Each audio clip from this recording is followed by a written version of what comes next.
মুখে যে ব্রণ দেখা যায় তাকে বলে বয়ব্রণ। এটা হলে হজমের দিকে নজর রাখতে হয়, পায়খানা পরিষ্কারের দিকে নজর রাখতে হয়। পেটের গোলমাল কোষ্ঠকাঠিন্য থাকলে আগে সেটা সারানো দরকার হয়। মেয়েদের ক্ষেত্রে মাসিকের গণ্ডগোল থাকলে তা সংশোধন করে নিতে হয়। পরে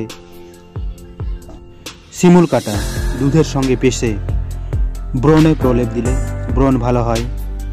চন্দন ঘষে ব্রণে প্রলেপ দিলে ব্রণ ভালো হয়।